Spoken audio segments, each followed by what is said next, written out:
Pois qual de vocês, pretendendo construir uma torre, não se assenta primeiro e calcula o custo, para ver se tem o suficiente para terminá-la?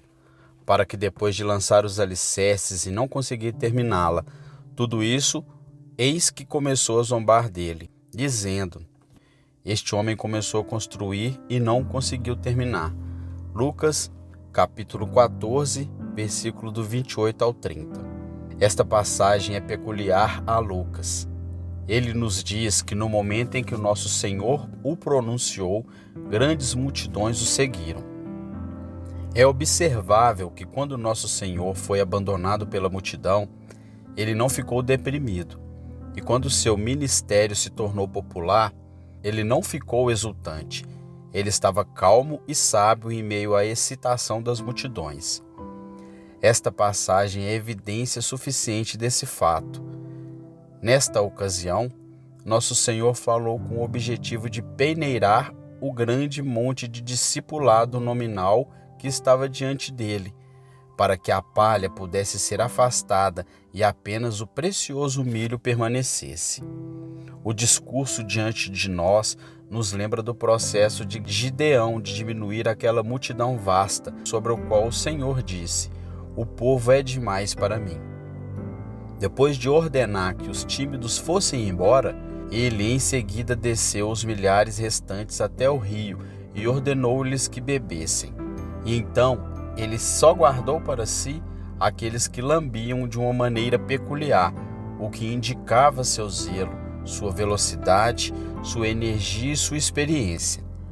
Nosso Senhor testou seus seguidores para que ele pudesse ter apenas aqueles que estariam aptos para a conquista do mundo. Para carregar seu precioso tesouro, ele selecionaria vasos que a graça divina tornara adequados para seu uso. O resto ele poderia dispensar.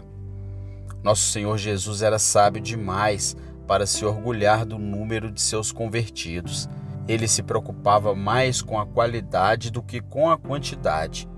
Ele se alegrou com um pecador que se arrependeu, mas 10.000 pecadores que meramente professaram ter se arrependido não lhe teriam dado nenhuma alegria. Seu coração ansiava pelo real. Ele detestava a falsificação. Ele ansiava pela substância.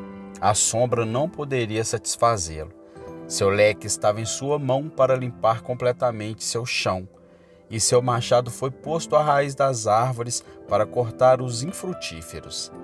Ele estava ansioso para deixar uma igreja viva, como uma boa semente de milho na terra, tão livre quanto possível de qualquer mistura.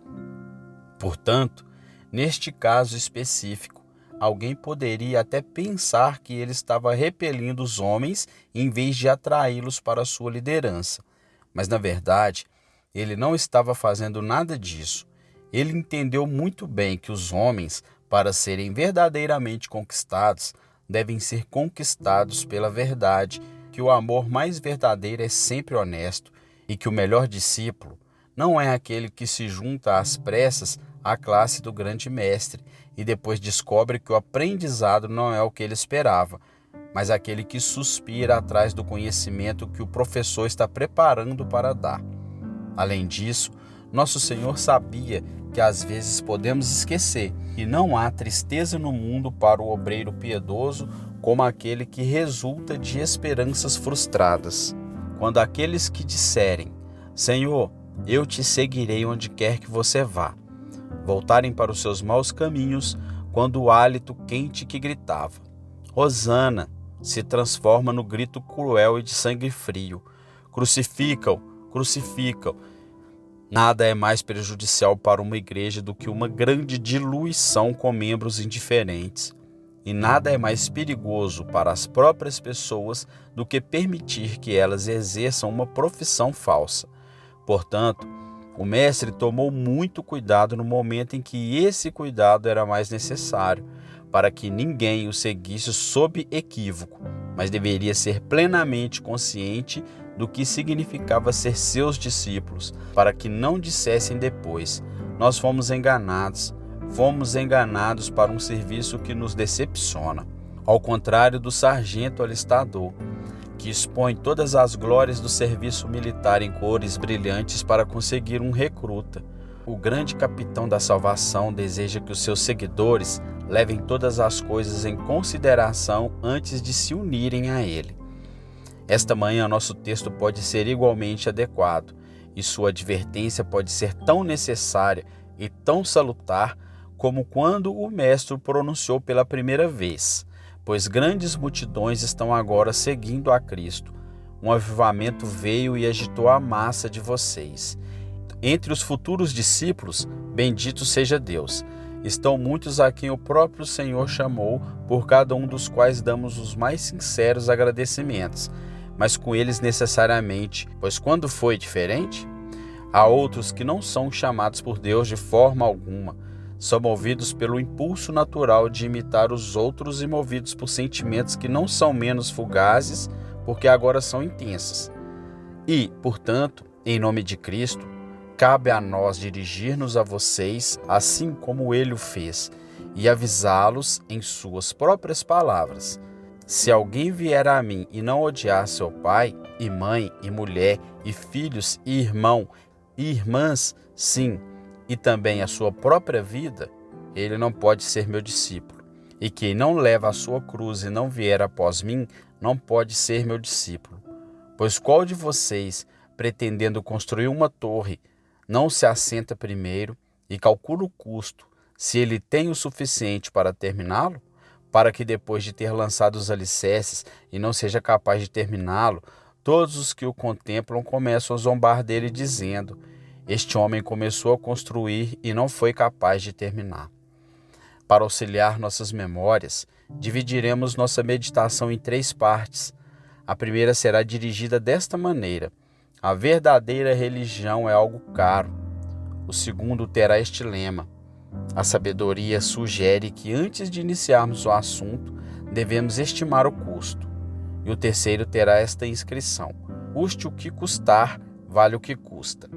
Primeiro, então, fica claro em nosso texto que a verdadeira religião é cara.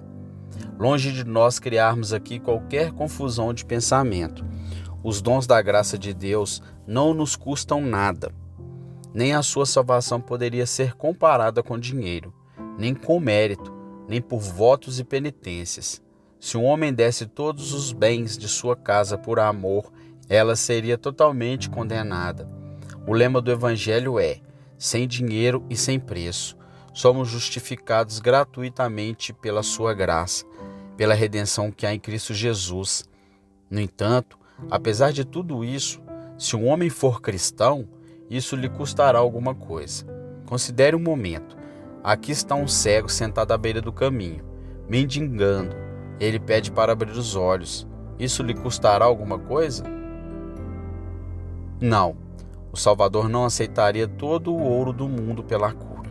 Ele abrirá livremente os olhos, mas quando eles forem abertos, isso custará alguma coisa àquele cego. Obtendo a visão, ele será chamado a cumprir os deveres de quem tem olhos. Ele não terá mais permissão para sentar-se ali e implorar, ou, se tentar fazê-lo, perderá a simpatia que é concedida à cegueira. Agora que seus olhos estão abertos, ele deve usá-los e ganhar seu próprio pão.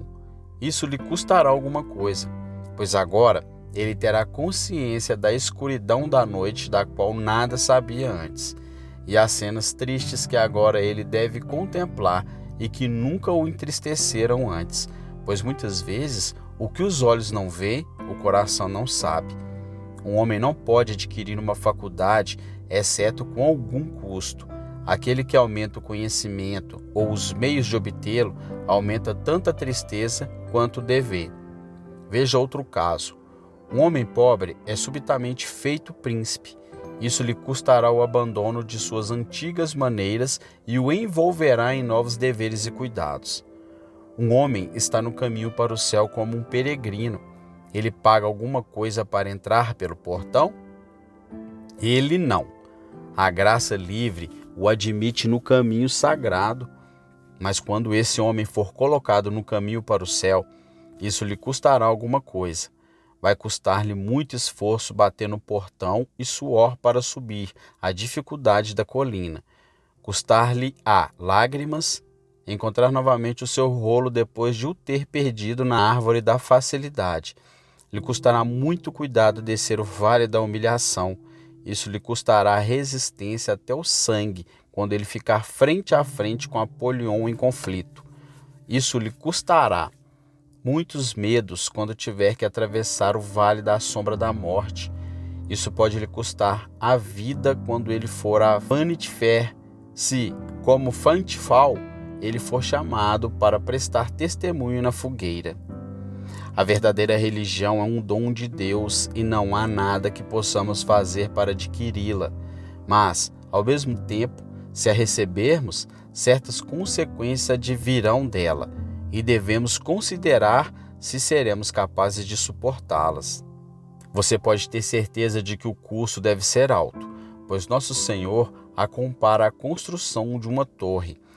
A palavra que é usada para torre tem sido frequentemente empregada para significar uma casa com torres, uma vila ou mansão de campo. Qual de vocês, diz ele ao povo, que pretende construir para si uma mansão na qual possa residir à vontade, não calcular primeiro o custo? O prédio será caro. Herodes está errado ao supor que aqui se pretende uma torre temporária. Que isso custaria uma quantia considerável fica claro pelas palavras do Salvador de que o homem sábio senta-se e calcula os custos. Ele não apenas se levanta, passa a mão na testa e diz: esta torre vai me custar tantas centenas de libras. Como se trata de uma construção elaborada, um edifício quase paliciano, ele se senta, como um comerciante em sua mesa, e considera pensativamente o empreendimento. Ele consulta o arquiteto e o pedreiro e calcula quais serão as despesas com as paredes externas, com o telhado, com os acessórios internos e assim por diante. E não faz uma estimativa aproximada, mas calcula o custo como os homens contam seu ouro. Evidentemente, é uma questão importante para ele, assim como a verdadeira religião não é uma bagatela, mas um assunto muito importante. Aquele que pensa que um empreendimento descuidado, imprevisível e precipitado será suficiente para seus interesses eternos é o oposto do sábio. A verdadeira piedade é a edificação de um caráter que resistirá ao dia do juízo.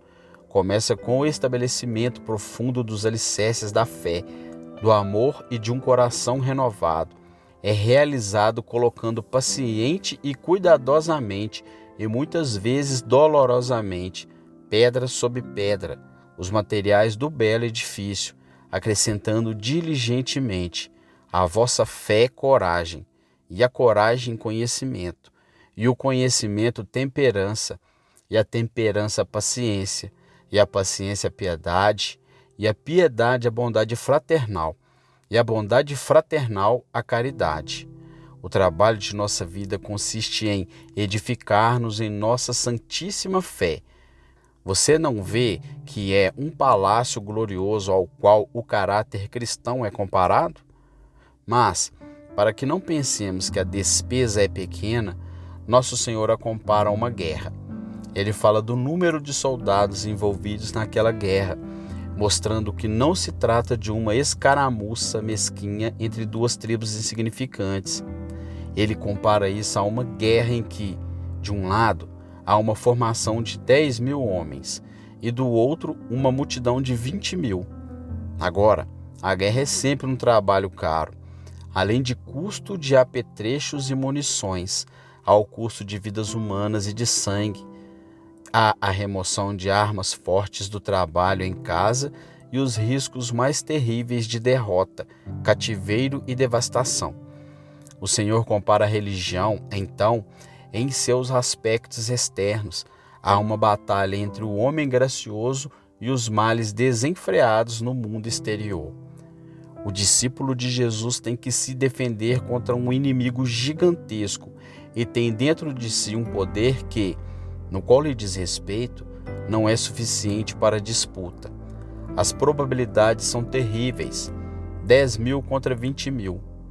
Bem, O Salvador diz neste último caso que é bom sentar-se para consultar. O rei, com o exército menor, consulta, pergunta aos seus sábios senadores, aconselha-se com a experiência, chama bons conselheiros e debate se a coisa pode ser feita ou não. Da mesma forma, devemos considerar a questão de nossas almas, pois a religião é algo caro e não deve ser praticada, como disse o francês, com o coração leve. Esse coração alegre custa caro à sua nação, e o mesmo acontecerá para nós se nós permitirmos. Poderíamos ter inferido isso, penso eu, de algumas outras considerações, nomeadamente do fato de que a verdadeira religião é algo duradouro, dura a vida toda. A religião falsa vem e vai. A verdadeira regeneração nunca se repete e é o início de uma vida que não terá fim, nem no tempo, nem na eternidade. Agora, qualquer coisa que dure deve custar caro. Você poderá colorir seu vidro, se quiser, por um preço baixo, mas o sol logo removerá toda a sua beleza. Se você obtiver um vidro que retenha sua cor durante séculos, cada etapa do processo de sua fabricação será dispendiosa, envolvendo muito trabalho e muito cuidado. O mesmo acontece com a verdadeira religião. Você pode obtê-lo barato, se quiser. Terá uma aparência tão boa quanto a original, e por algum tempo lhe trará quase todo o conforto e respeito que um artigo genuíno lhe traria, mas não durará. Em breve, sua cor voará, e a beleza, a excelência que existia, mais fingida, logo desaparecerá. Você precisa, querido amigo, tenho certeza que precisa. Você precisa de uma piedade que durará até você morrer. Pois bem, deve custar-lhe alguma coisa, pode ter certeza disso. Lembre-se também de que a verdadeira religião terá de suportar tensões, pois certamente sofrerá oposições. Esta torre não será construída sem oposição. É como o muro de Jerusalém. Sambalate e Tobias certamente atrapalharão a construção. A verdadeira religião deve ser capaz de suportar as dificuldades. Se não puder fazer isso, não servirá para nada. A velha lâmina de Toledo custou muito ao guerreiro em primeira mão, mas quando ele a adquiriu, ele sabe que ela cortará juntas e medulas no dia da batalha. Portanto, ele não tem medo de entrar no meio da briga, confiando em seu temperamento incomparável e sua perspicácia. Ele não poderia encontrar uma espada mais barata?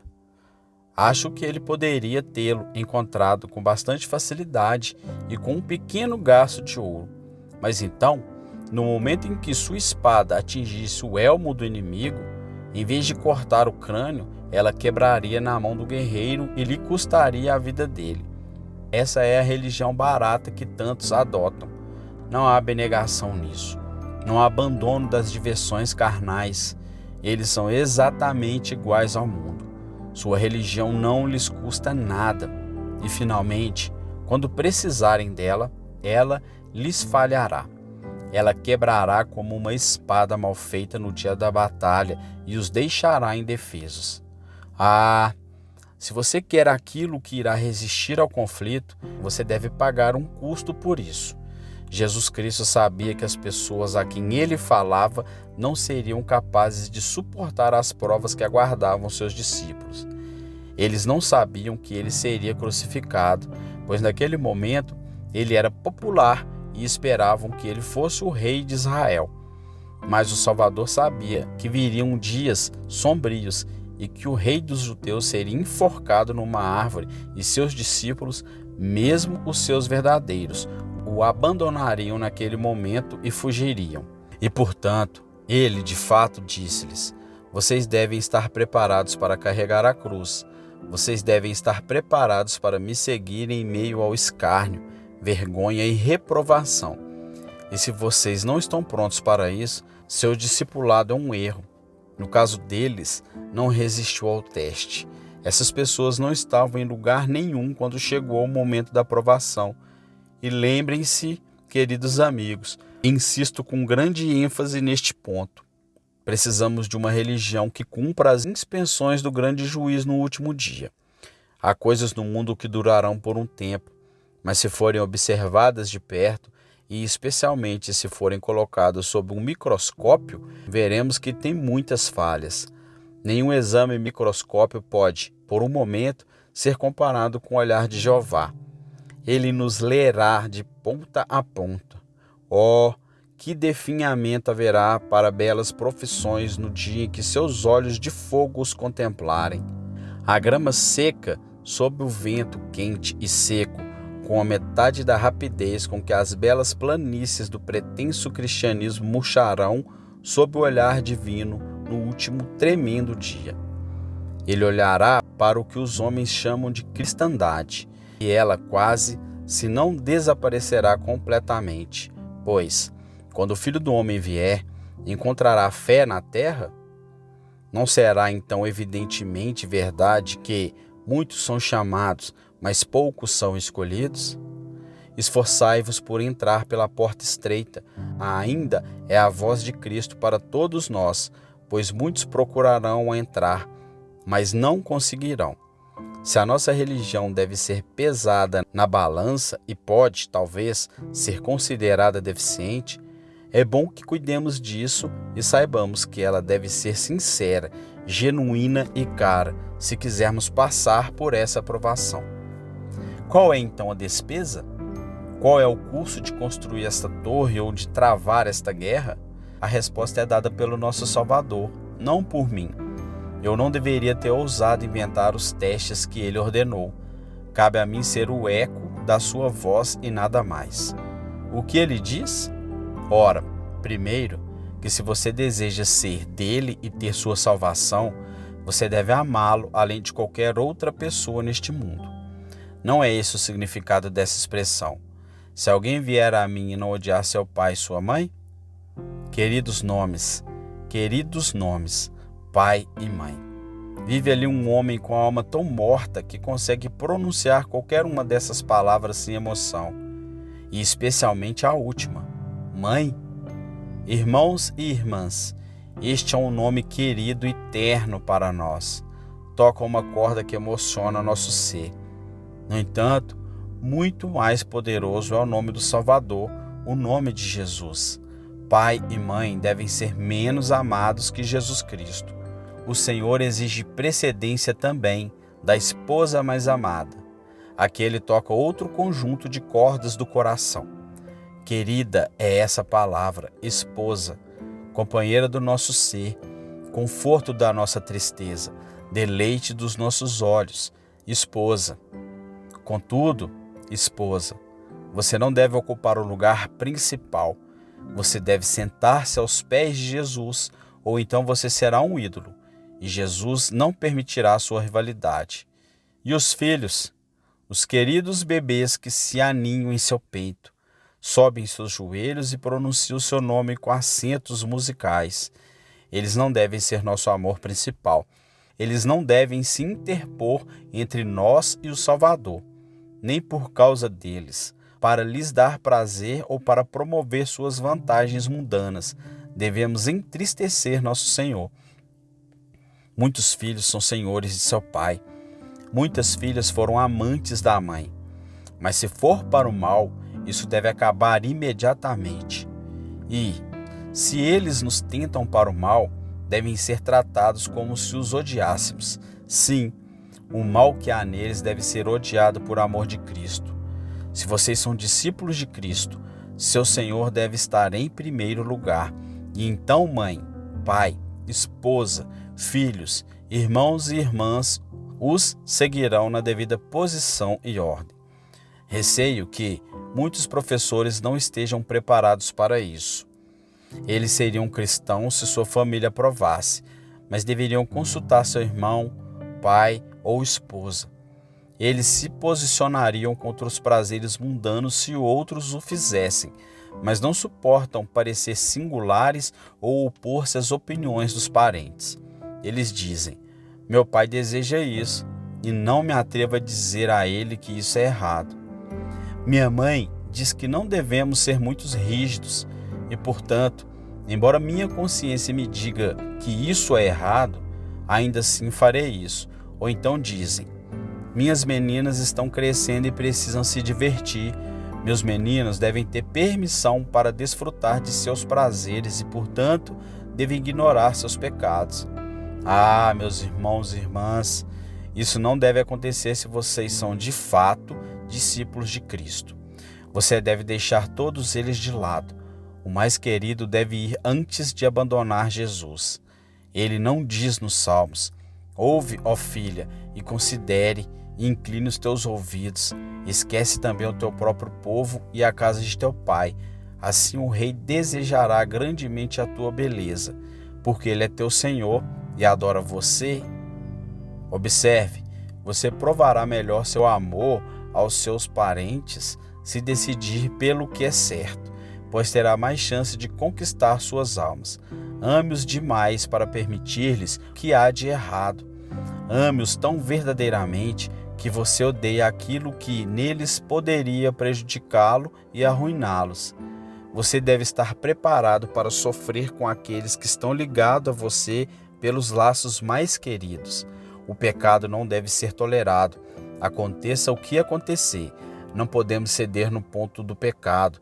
Nossa determinação é invencível.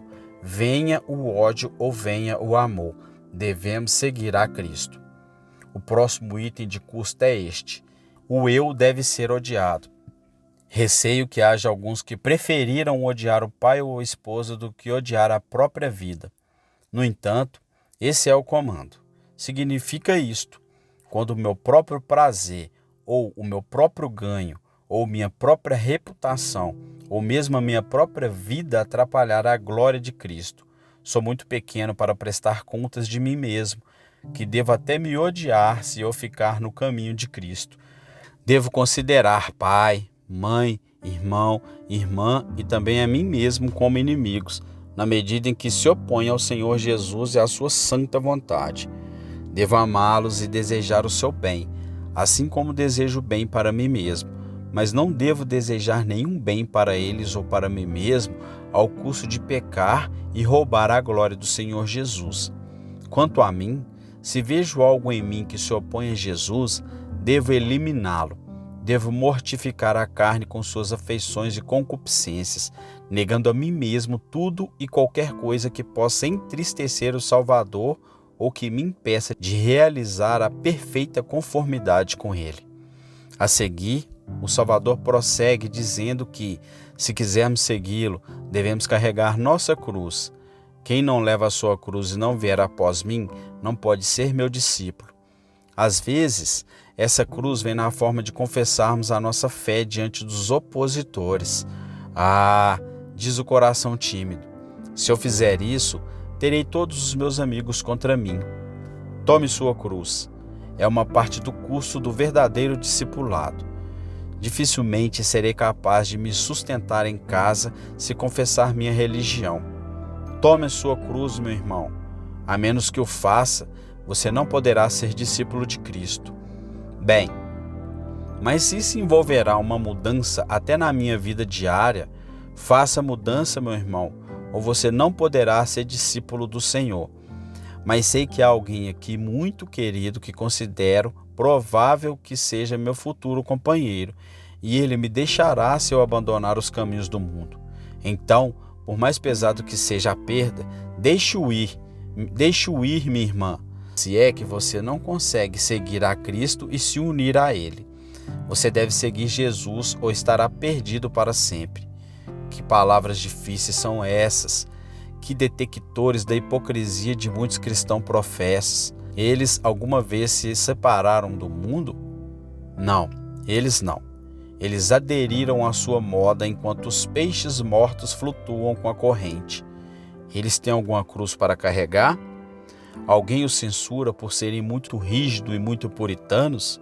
Oh, não, pois a religião deles é o que o mundo louva e, consequentemente, a religião que Deus abomina. Se alguém ama o mundo, o amor do Pai não está nele. E aquele que tem o sorriso dos ímpios deve procurar a carranca de Deus. Mas, mais do que isso, o Salvador como outro item de custo. exige que seus discípulos tomem a sua cruz e venham após ele. Ou seja, ele deve agir como Cristo agiu. Se não estivermos preparados para fazer de Cristo o nosso exemplo, sim, se não for a nossa maior ambição viver como ele viveu, entregar-nos para agir como ele agiu, não podemos ser seus discípulos. Por último, devemos entregar-nos sem reservas a Jesus. Ouçam essas palavras: quem dentre vós é que não abandona tudo o que tem, não pode ser meu discípulo. Ainda pode chegar a este ponto, que a perseguição possa surgir e você pode realmente ter que desistir de tudo. Você deve estar preparado para o evento. Você pode não ter que desistir de nada, mas a entrega deve ser tão real em seu coração como se tivesse que ser realizada em atos e ações. Nenhum homem se entregou verdadeiramente a Cristo, a menos que também tenha dito: meu Senhor, eu te entrego hoje meu corpo, minha alma, meus poderes, meus talentos, meus bens, minha casa, meus filhos e tudo o que tenho. Doravante eu os manterei à tua vontade, como um mordomo abaixo de ti. Eles são seus. Quanto a mim, não tenho nada. Entreguei tudo a ti. Você não pode ser discípulo de Cristo com um custo menor do que isso.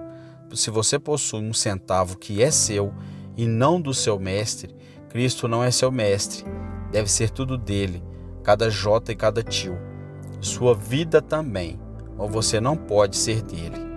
São palavras muito penetrantes, mas gostaria de lembrar mais uma vez que não são minhas.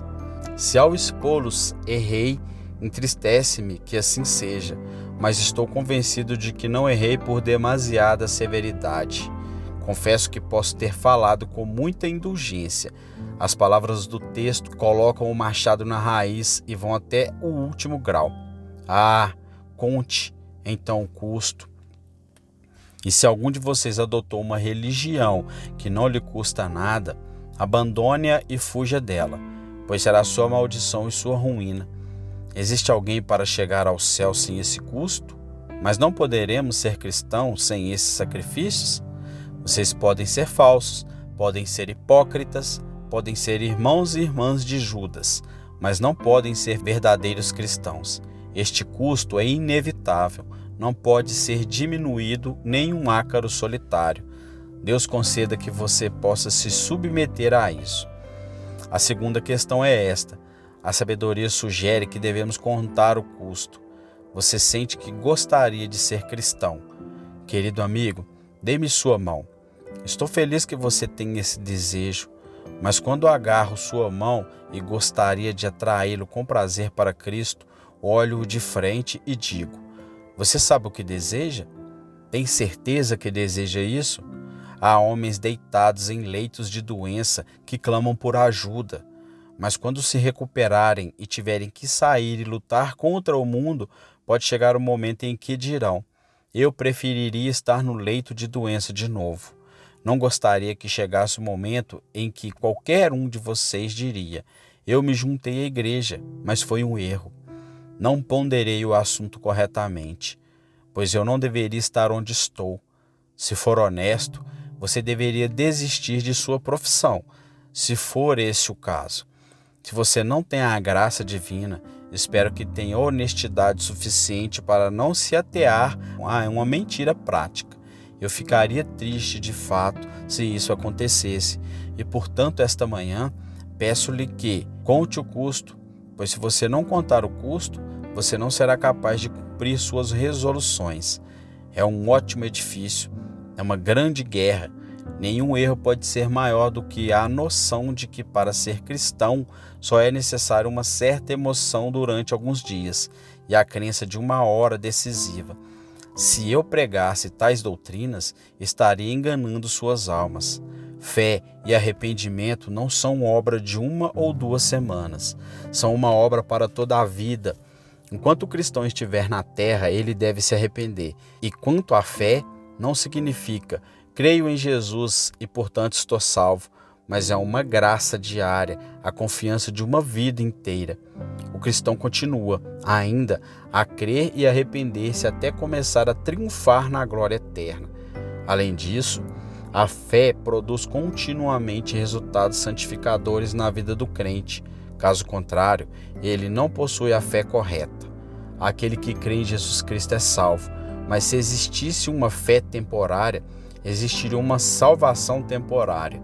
Aquele que verdadeiramente se arrepende do pecado é um homem renovado, mas se o arrependimento do pecado fosse apenas uma coisa transitória e logo acabasse, a vida que ele indicava também terminaria. Você não deve se contentar com uma religião falsa e passageira. Você está começando a construir uma torre cuja pedra máxima nunca será colocada até que você seja elevado ao céu.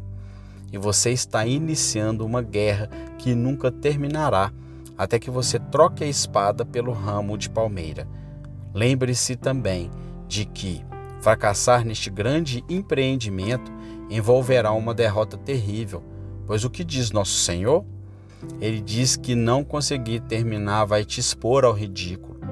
Peço-lhe que observe a forma desse ridículo. Todos os que passarem começarão a zombar dele, dizendo uns aos outros, pois essa é a força da expressão. Este homem começou a construir, mas não conseguiu terminar.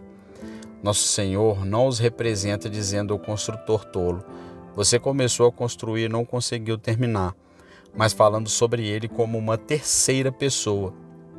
Este homem. Agora, cristãos indiferentes, homens religiosos indiferentes não podem ser ridicularizados nas ruas públicas, mas eles são alvos comuns de ridículos pelas costas. Vocês, falsos professores, são universalmente desprezados.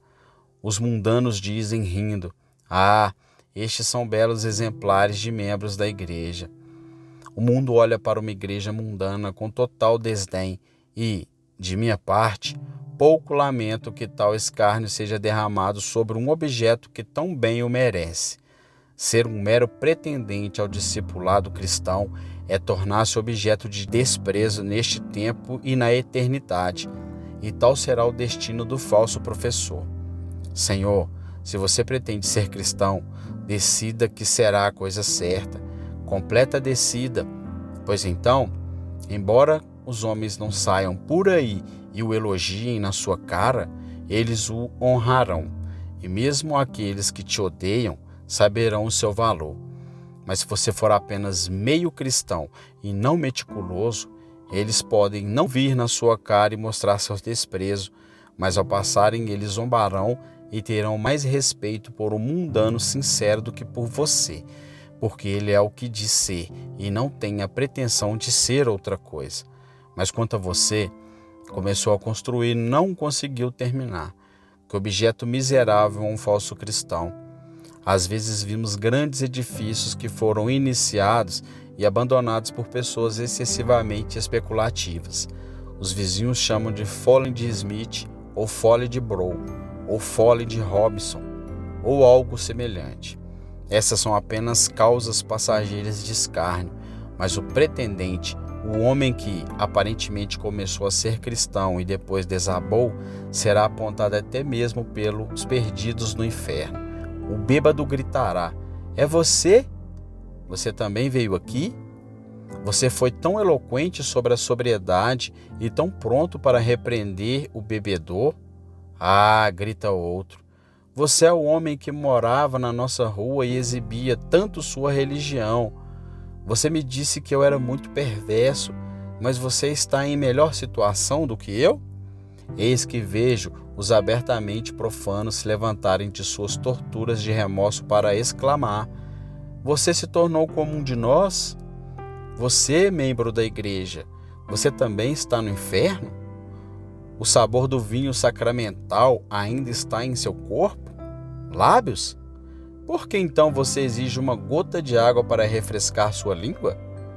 Aquele pão sacramental que você engoliu tão prontamente ainda não está preso em sua garganta hipócrita? Seu mentiroso diante de Deus e dos homens. É justo e correto que você foi expulso assim como nós. Se você deve estar perdido, perca-se como qualquer coisa, menos como hipócritas. Se você deve perecer, morra antes fora da igreja do que dentro dela. Não zombe do Senhor da glória. Do pior, no que imitar as excelências do Salvador com ousada imitação de suas graças. Que pior ofensa você pode cometer à majestade de sua sagrada virtude do que travestir sua santidade e zombar de sua perfeição?